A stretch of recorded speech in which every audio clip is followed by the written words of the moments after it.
Bonjour à tous. Aujourd'hui, on va prendre un petit peu des nouvelles de nos céréales donc qu'on avait plantées, hein, nos variétés anciennes. Donc, on va faire un petit peu le point. Donc ici, on a donc le poulard d'Auvergne ici, notre poulard d'Auvergne, donc il est très joli.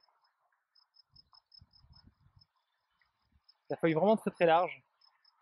Donc pour info, on en avait planté à peu près 25-30 30 graines de chaque, hein, pour assurer le coup et ne pas mettre tous nos œufs dans le même panier.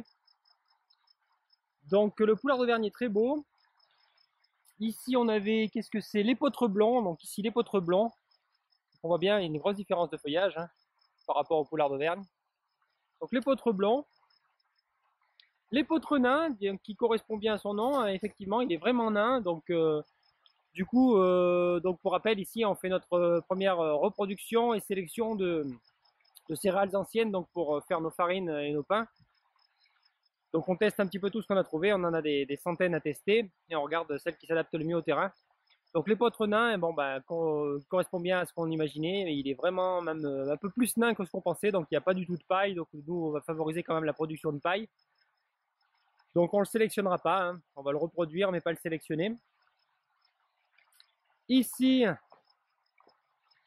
c'est la pétanielle noire là donc, ici pétanielle noire, donc qui est pas vilaine du tout.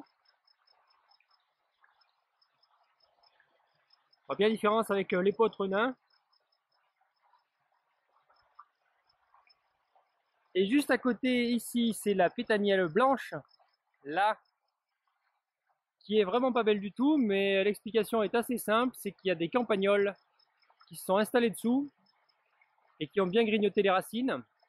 Donc c'est pour ça on a une moins bonne réussite de la pétanielle blanche. Mais bon, de toute façon, ça nous a quand même permis de voir que même en étant grignoté par les campagnols et les ratopiers, on arrivait quand même à avoir une production de céréales, ce qui est assez intéressant parce que bon, si on avait mis des tubercules là par exemple avec les ratopiers dedans, on n'aurait quasiment plus rien, tandis que là on arrive quand même à avoir une récolte, donc bon c'est assez intéressant, on apprend toujours de nos expériences. Mais donc c'est pas que la pétanielle blanche qui est ici donc marche moins bien que celle qui est là, la noire, c'est juste que celle-ci s'est faite grignoter par les campagnols.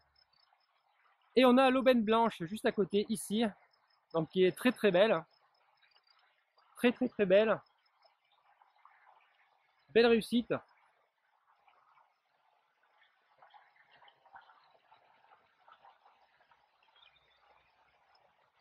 Donc pour rappel, il y avait vraiment très très peu de graines au départ, hein. Donc là ici voilà, c'est normal que ce soit des petites touffes. Donc de ce premier test, parce qu'on va en faire des dizaines et des dizaines, de ce premier test, il ressort que le poulard d'Auvergne se plaît très bien, ça tombe bien, on est en Auvergne, donc ben, on va se faire un plaisir de le reproduire et puis de tester ça en farine.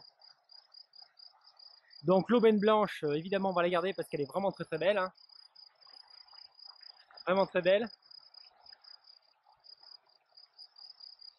Les pétaniels, éventuellement, on gardera peut-être une pétanielle, je sais pas. On va faire sûrement d'autres essais, hein, de toute façon.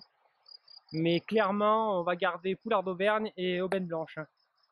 Qui sont vraiment, qui se plaisent vraiment bien, sachant que donc on s'en est absolument pas occupé, hein. Il y a eu un hiver avec 2 fois 45 cm de neige, donc voilà le poulard d'Auvergne ici.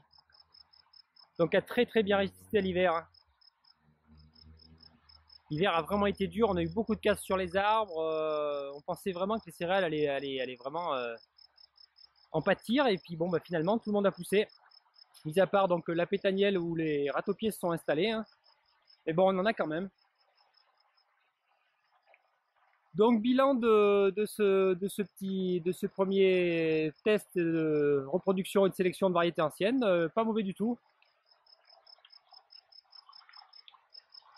Donc voilà, donc bah, on va récolter les semences quand ce sera le moment, en essayant que les oiseaux ne se servent pas avant. Et puis on va multiplier donc le poulard d'Auvergne, l'aubaine blanche, et puis on refera des semis d'autres variétés anciennes, même d'autres pays, pour tester, comparer, voir celles qui s'acclimatent le mieux, et pour pouvoir ensuite donc tester les farines et la panification, et voir ce qu'on obtient.